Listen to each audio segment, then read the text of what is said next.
Hi everyone, it's Carrie, and I do declare that today is Tarot Tuesday.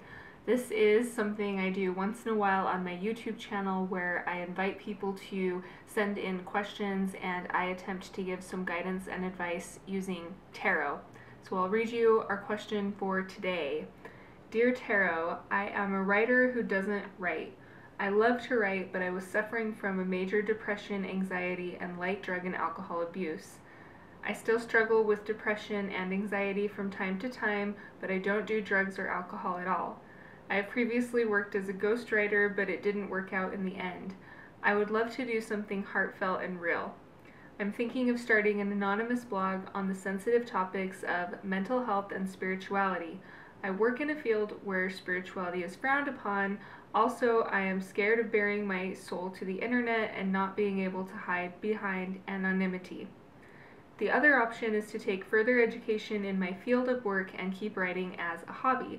I just don't know if I could keep it up and improve my writing. Any advice? I've shuffled well before I started filming, but I'll give them one last shuffle.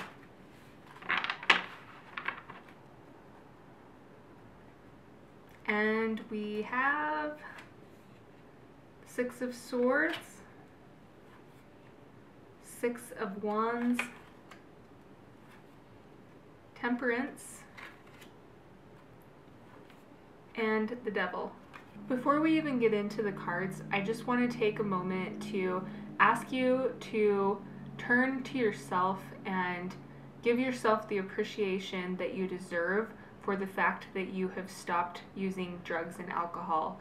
That is an amazing and I'm sure an incredibly difficult thing to do, and I think it's really important that we step back and be present with ourselves and show ourselves admiration for the things that we've already accomplished, even while we know that we still have a road ahead of us.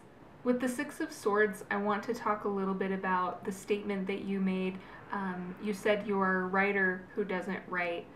This card often shows a period where we are recovering and we are healing from something that has been turbulent and something that has been difficult for us. So it seems to fit really well for you and your situation as you're dealing with your anxiety and your depression. People always give the advice to write what you know about, and you mentioned that you are considering starting a blog talking about mental health and spirituality. This card I would take as a reinforcement that that could be something that could be a really healing process for you. How can you find a way to use your words and your writing to even further yourself as you go on your healing journey? And how can you share those words with others in a way that can support them if they're on a similar journey to the one that you find yourself on? You also mentioned that you had done some ghostwriting in the past, but now you want to do something that feels heartfelt and real. I see this card again as an encouragement for you to follow that sense that you have within you, that you want to communicate in a way that feels really genuine to who you are, that you want to express something to the world that they can relate to, and again, that can help them as they may be moving through some of the healing process that you are moving through. You can be kind of that beacon of light through your words that somebody else can turn to, and at the same time, writing can be a way for you to process things for yourself and for you to continue to cope with the anxiety and the depression. Now with the Six of Wands, let's talk a little bit further about you considering starting a blog. You mentioned that you want to start your blog anonymously for a couple of reasons involving work and also involving some fears that you have. This card makes me want to tell you that it's going to be really important for you to keep a close dialogue going with your own fear.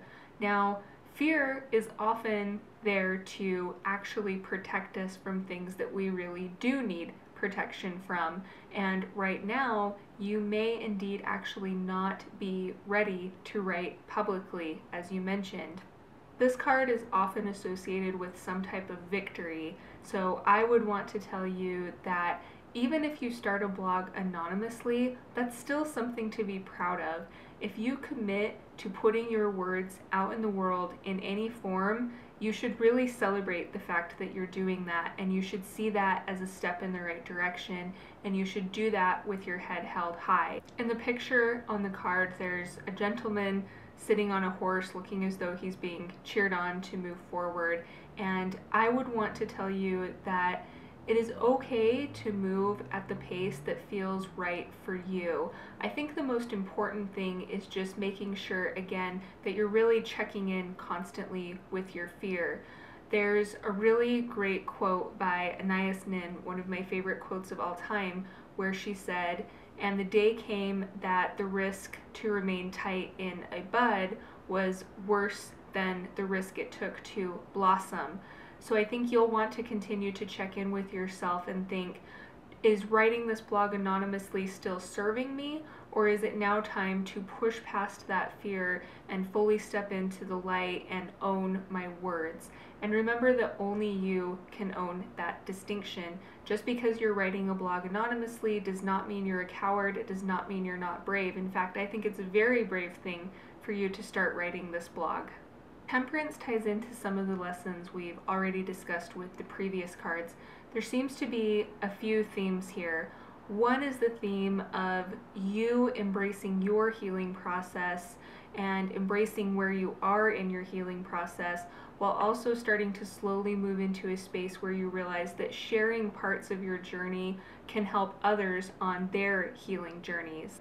I always think that any kind of creative act, especially writing, but any kind of creative act, becomes difficult because it brings us face to face with ourselves. You are a prime example of this because the writing that you would be doing in your blog would be directly related to what you yourself called the sensitive topics of mental health and spirituality. Seeing temperance here just serves as a reminder of the importance of pushing yourself to be vulnerable and to move forward while also doing it in a way that feels safe to you. So it's kind of finding that middle ground where you know that you're still growing through what you're doing, but you don't feel that you're being forced to move at a pace that really could end up being harmful to you.